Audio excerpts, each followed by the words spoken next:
Luke, it was torrential weather out there, but you managed to get the goal and get the win. Yeah, the goal deserves to win any game of football. Wasn't pretty, I have to say. I felt that they come here.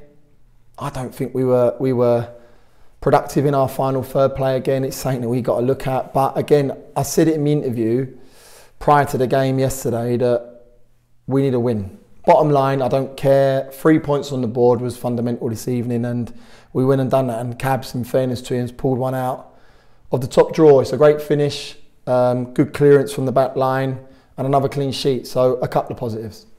Weymouth didn't look like a side that's battling relegation today. Spoke in my post-match, spoke about it at length. They've brought in 6 or 7 bits of quality prior to Christmas. They've gone and put good performances on the board, beating Hartlepool, beating Aldershot, just losing 1-0. And I watched the game against Notts County today, funny enough, and for large periods of the game, Notts County dominated. The minute they went 1-0 up, Weymouth were the team in the ascendancy, and they got good key players. They play a good brand of football. I think if the season is to continue, they have a right guy staying in it, and I think he's done a fantastic job, Brian Stock, and he'd probably be a little bit aggrieved that they've gone away with no points this evening. But for me, it's about how we go about our business, and we've won a game which has stopped the rot, as we say. Mark Ricketts was summarising my commentary for me today, and he said either Kieran Murtagh or Tom Champion were his man of the matches. What do you think? I just spoke to the management team. I thought Kieran Murtagh was better today.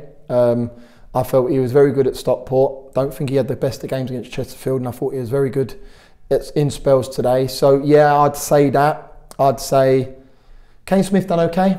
Tom Champ was good, got back into that right side slot, talks the game superbly. He's a leader. Is he going to be a miss? Hopefully for not too long. You've got your club captain and your vice captain that are now in the wings with knee injuries, and yeah, it's a tough time. But you look at what's slotted in, being Zane left hand side, Femi, Jama, KP, another clean sheet. That's all you can ask for. So we have good bodies in that area. We have good strength. So yeah, we go to Maiden now full of confidence after a win against Weymouth. Yeah, it's early days, but Tom really looked like he hurt himself there. I mean, do we think it's going to be a long one? First interactions with him, it was, yeah, it feels bad behind the knee. You could probably say he's one of, say, 3 or 4 of the lads. If they go down and stay down, you know there's an issue. So in fairness, the minute he yelped, there was a problem, and I think he got his studs caught, tried to stretch one, he got his studs caught, and I think he rolled on his knee or leant on his knee. So not pretty. Feel for Champ, he's got all our support, got all the care of the medical department, and we'll ensure him to get back as fit as possible, as soon as possible. Like you said, you go to Maidenhead United now, and they're in that 7th position, the last playoff spot, and you're just 3 points away from it now. I mean, it's like a 6-pointer. 100%. Listen, it's the weirdest league going, isn't it? I have to say, you win 2, you win it. You lose 2, you're in a relegation battle. I think if we can put back-to-back results, start to look at every game as an individual game and just win the next game and have that mentality. We go to Maidenhead, they're flying. They've done unbelievable job. He's got personnel in there that know the level. He's got personnel in there that have come up. Danilo also has been scoring braces the last 2 or 3. And yeah, for me, it's going to be a tough test. And we need to ensure that, like you said, 6 points, we go there with a mindset to go and win another game of football. And that is exactly what we'll be setting up come Thursday. Final question from me then, and it's one that probably you can't have much control over.